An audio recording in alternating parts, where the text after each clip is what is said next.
Okay, now we have left hand basics. So all of your fretting hand stuff going on. So the left hand is going to be a little bit busier than our strumming hand.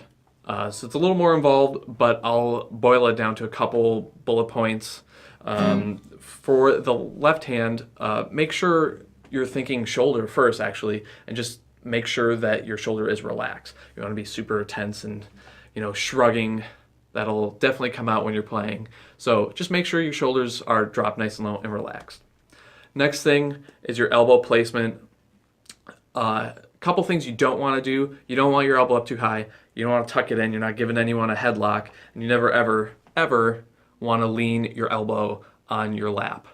That'll just limit your mobility. You won't be able to move around as well. So make sure your elbow is just comfortably at your side. Let gravity do its thing. Let it move around a little bit. That's the elbow. So again, with kind of hand gestures, the thumb is the next most important thing to cover. And I tell people to give the world the thumbs up as you're playing, because your thumb should be pointing straight up and down. And as you can see in the back, it should be roughly in the middle of the neck. It'll give here and there depending on what you're doing, but you want that to kind of be home base. Couple things you don't want to do. You don't want to wrap your thumb way around the front. Doesn't allow you to move around very much. You don't want it to the side. You want underneath. And make sure that your thumb isn't, the tip of your thumb isn't pressing into the back of the neck. You just want that pad resting nice and gently on there. So that covers the thumb basics.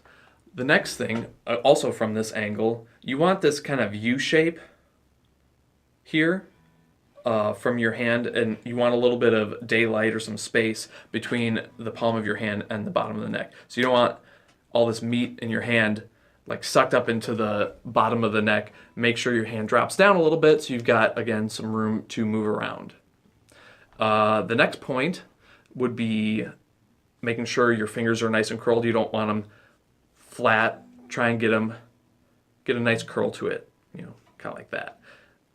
And then the final point, which is probably equally as important as the thumb placement, these are kind of tied for first place, is make sure that you're playing on your fingertips. You don't want to get on the pad of your finger here. So this is how I always demonstrate. If the pick here is your string, this is bad, a straight finger on where the string is coming across the pad of the finger. This is good. You got a nice curled finger and you're pressing on, the string is going against your fingertip. That's where all the good sound comes from, and you'll be able to hear your chords a little bit clearer that way. And that is left hand boiled down to a couple simple points. Remember, shoulder relax, elbow comfortably at your side, let gravity do its thing, thumbs up in the back of the neck, get some space between your palm and the fretboard, have a nice curl to your fingers, and play on your fingertips. And that is all.